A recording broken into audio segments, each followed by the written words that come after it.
Hello US நம்பாம்பிஸ். பல நாள் திருடன் ஒரு நாள் அகப்படுவான் அப்படின்றது பழமொழி. ரொம்ப நல்லவன் நீ சொல்லிக்கிட்டே இருந்தாலும் நீ நல்லவனா கெட்டவனான்னு உன் முகரக்கட்டையை பார்க்கும்போதே தெரிஞ்சிடும். அப்படி தான் இன்றைக்கி திமுகவோட முகரக்கட்டை இருக்குது. ஏன்னு கேட்டிங்கன்னா, இந்த 41 உயிரிழப்பு கரூரில் நடந்த சம்பவம் இன்றைக்கி ஒரு 20 நாள் ஆகிப்போச்சு.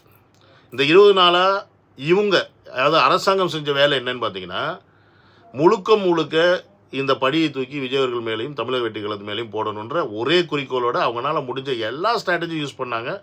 எல்லாத்தையும் யூஸ் பண்ணிட்டாங்க. பணம், பதவி, பேரு, புகழ், காவல்துறை, மீடியா, லொட்டு லொசுக்கு இம்மி அளவு கூட அவங்களால விஜய் அவர்கள் மேலே வச்சுருக்க அந்த பர்செப்ஷனை மக்கள்கிட்ட இருந்து குறைக்கவே முடியுது.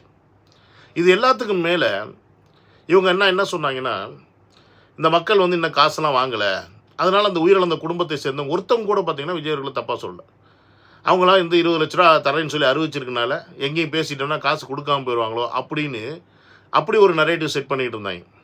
20 லட்ச ரூபா காசு வாங்கினதுக்கப்புறம் ஒரு 2-3 பேர் எங்கள் பையன் விஜயரை பார்க்க போனாப்புல, அவங்க பார்த்து அந்த இடத்துல அவர் இறந்துட்டார், அது இருந்தாலும் விஜய் அவர்களை என் பையனாக நினச்சி அவர் தான் அடுத்த வருஷம் சிஎம் ஆகணும் அப்படின்னு சொல்லி ஒரு அம்மா பேட்டி கொடுக்குறாங்க. இந்த பேட்டியை பார்த்துட்டு இவங்க எந்த அளவுக்கு போயிருக்காங்க அப்படின்னா, அந்த உயிரிழந்த குடும்பத்தை அந்த அளவுக்கு கேவலமாக விமர்சிக்கிறாங்க. யாருன்னா இந்த கொத்தடிமை பரதேசிங்க. இப்போ இந்த ட்வீட்டை பாருங்கள். 20 லட்ச ரூபா பணம் என்னடா பணம், செத்து போனால் என் பிள்ளைக்கு பதில் சொல்லுடான்னு விஜய் காலரை பிடிச்சி கேள்வி கேட்க கரூரில் ஒரு தாய் கூட இல்லையா அப்படின்னு மாதிரி போட்டிருக்கான். இதே கேள்வி நம்ம கேட்போமே, 10 லட்ச ரூபா பணம் அனௌன்ஸ் பண்ணியிருக்காங்களா அரசாங்கம், போட வேண்டியதானே. 10 லட்ச ரூபா பணம் என்னடா பணம், செத்து போன என் பிள்ளைக்கு பதில் சொல்லுடா ஸ்டாலின் அப்படின்னு காலரை பிடிச்சி கேள்வி கேட்க கரூரில் ஒரு தாய் கூட இல்லையா அப்படின்னு சொன்னால் இதுவும் கரெக்டாக தானே இருக்கும். ஏன்னா இந்த இடத்துல விஜய் மட்டும் எப்படி காரணமாகும்? விஜய் காரணமே இல்லைன்னு அந்த மக்களுக்கு புரியுது, அந்த தாய்மார்களுக்கு புரியுது. தான் புள்ள தப்பு பண்ண மாட்டான்னு அந்த அம்மாவுக்கு தெரியுது. விச் மீன்ஸ் விஜய் அவர்களை அவங்க வீட்டு பிள்ளையாக தான் பார்க்குறாங்க. அதனால தான் அந்த அம்மாவுக்கு தெரியுது இந்த தப்பு விஜய் அவர்களுடைய கிடையாது. தன்னுடைய சொந்த மகனை கொன்னது யார் அப்படின்னு அந்த தாய்க்கு தெரியும்.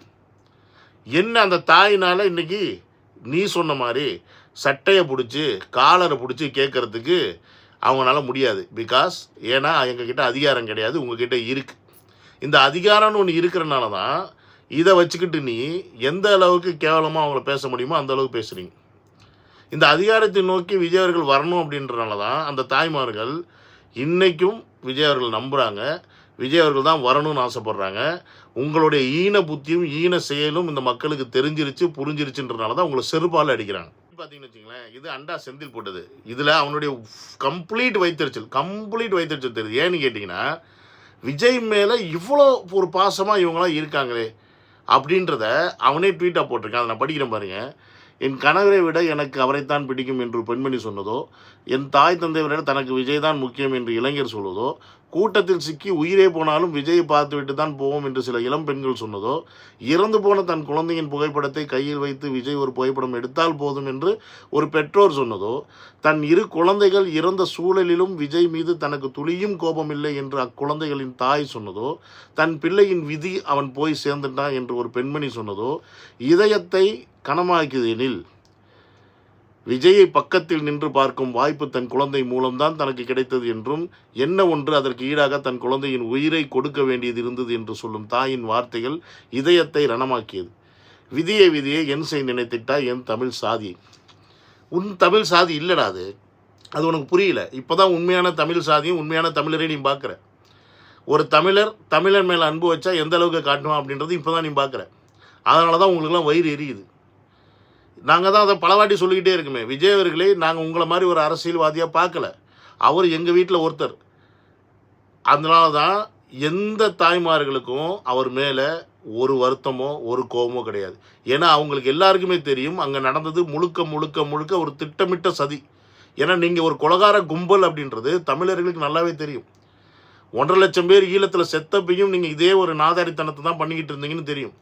உங்களுக்கெல்லாம் ராஜபக்சே கையில் சாவு வேணும்டா, நீங்களாம் இப்படியே சாவுங்கடா அப்படின்னு சொன்ன கம்முநாட்டிக்கு தானே நீங்களாம்.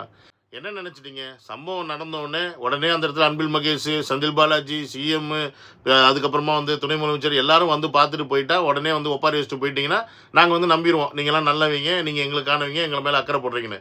டேய், நீங்கள் எந்த அளவுக்கு நாதாரிங்க அப்படின்றது எங்களுக்கு தெரியும்டா. எதுக்காக நாங்கள் வெயிட் பண்ணிக்கிட்டு இருந்தோம்னா, உங்களை இந்த இடத்துலேருந்து தூக்குறதுக்கு ஒரு நல்ல மனிதன் வேணும், நல்ல தலைவன் வேணும். அது அந்த தமிழ்நாட்டு மக்களை தன் குடும்பமாக பார்க்குற ஒருத்தர் வேணும். அதனால நாங்கள் வெயிட் பண்ணிக்கிட்டு இருந்தோம். ஏன்னா நீங்கள் இன்றைக்கி சொன்ன அந்த 10 லட்ச ரூபா காசு அப்படின்றது எவன் அப்போ மட்டும் பணமும் கிடையாது, எங்கே விட்டு பணம். அரசாங்க பணத்தை எடுத்து தான் நீங்கள் அந்த மக்களுக்கு கொடுக்க போகிறீங்க, உயிரிழந்த மக்களுக்கு. ஆனால் இன்றைக்கி தார்மீகமாக இந்த இறப்புக்கு பொறுப்பேற்றுக்கிட்டு அந்த குடும்பத்தை தத்தெடுத்தது மட்டும் இல்லாமல் அந்த குடும்பத்துக்கு தேவையான அனைத்து உதவிகளையும் செஞ்சு கொடுத்துக்கிட்டும் விஜய் சொன்ன மாதிரி 20 லட்ச ரூபாய் அவங்க அக்கௌண்ட்லேயும் போட்டிருக்காரு அப்படின்னா அவர் தன்னுடைய குடும்பமாக அதை பார்க்குறாரு, தன் வீட்டோட இழப்பாக பார்க்குறாரு. அதனால தான் அவர் செஞ்சார். அதனால தான் அவருக்கு இந்த கோவம். நீங்கள் எங்களை உங்கள் குடும்பமாக பார்க்கல, எங்களை வெறும் ஓட்டாக பார்த்தீங்க. நாங்கள் ஓட்டு போடுறதுக்கு தான் உங்களுக்கு. அந்த ஓட்டு போட்டு முடிஞ்சோடனே எங்களுடைய வேலை முடிஞ்சிருச்சு, நாங்கள் உங்களுக்கு தீண்டத்தகாதவர்களாக ஆயிடுவோம். ஏன்னா நீங்களாம் பெரிய லால் லபக்குங்க அப்படின்ற ஒரு நினப்பில் நீங்கள் இருந்தீங்க. அந்த நினப்புக்கு ஆப்பு வைக்கிறதுக்கு தானே நீங்கள் வந்திருக்காரு அவர். சொல்லுதுன்னா இவங்க எல்லாம் உண்மையிலே குழந்தை பெற்றாங்களா? அது இவங்களுக்குலாம் என்ன குழந்தைங்கிறது என்னன்னே தெரியல, ஒரு உயிர்னா என்னன்னே தெரியல. இப்ப என்ன எனக்கு ஒன்றும் புரியல. குழந்தை பாசத்தை விட விஜய் மோகம் தான் அதிகம் இருக்குன்னா இவங்கெல்லாம் யாரு? இல்ல அந்த 20 லட்ச ரூபா பேச வைக்குதா? ஏன்னா 20 லட்சம், கவர்மெண்ட் ஒரு 10 லட்சம், அப்புறம் பாஜக கமலஹாசன் எல்லாருமே ஒரு லட்சம், அந்த 35-40 லட்சம் வந்துடும் போல. அவங்க என்ன பாக்குறாங்க? குழந்தை போனா போயிட்டு போகுது, அது குழந்தை செலவு தானே எனக்கு. இப்ப 40 லட்ச ரூபா வந்துருச்சுல. இந்த நாய் பேசுனது பார்த்துருப்பீங்க. காசுக்காக ஒட்டுமொத்தமாக மாறிட்டாங்களாம். காசு வாங்கிக்கிட்டு விஜய் அவர்களை சப்போர்ட் பண்ணி பேசுகிறாங்க அப்படின்ற ரேஞ்சுக்கு இப்போ வந்துட்டாங்க. இதற்கு முன்னாடி என்ன சொன்னாங்கன்னா, இதே மக்களை விஜய் அவர்கள்லாம் காசு தரேன்னு சொல்லியிருக்காரு, அதனால யாருமே இது வரைக்கும் விஜய் பற்றி குறை சொல்லலை அப்படின்னு ஒரு நரேட்டிவ் செட் பண்ணிட்டு இருந்தாங்க இந்த நாதாரிங்க. வெயிட் பண்ணிக்கிட்டு இருந்தாங்க, விஜய் அவர்கள் காசு கொடுக்கல அப்படின்னா அதை வச்சு இன்னும் கொஞ்சம் ஏதாவது பேசலாம் பண்ணலாம் அப்படின்னு. இல்லை விஜய் அவர்கள் காசு கொடுத்துட்டா கூட இதுக்கப்புறம் ஏதாவது பேசுவாங்க அப்படின்னு கூட இவங்க நினச்சிருந்துருக்கலாம். ஆனால் விஜய் அவர்கள் காசு கொடுத்ததுக்கப்புறமா 20 லட்ச ரூபா டெபாசிட் பண்ணதுக்கப்புறமாவும் ஒரு தாய்மாரும் ஒருத்தர் கூட விஜய் அவர்கள் மேலே ஒரு விமர்சனம் கூட வைக்கலை அப்படின்றது தான் இன்றைக்கி இவங்களுக்கு வைத்திருச்சு. ஏன்னா இவங்ககிட்ட இது நான் சொன்ன மாதிரி ஆள் பலம், அதிகார பலம், பணபலம், படைபலம் எல்லாமே இருக்குது, மீடியாவிலேருந்து எல்லாமே இருக்குது.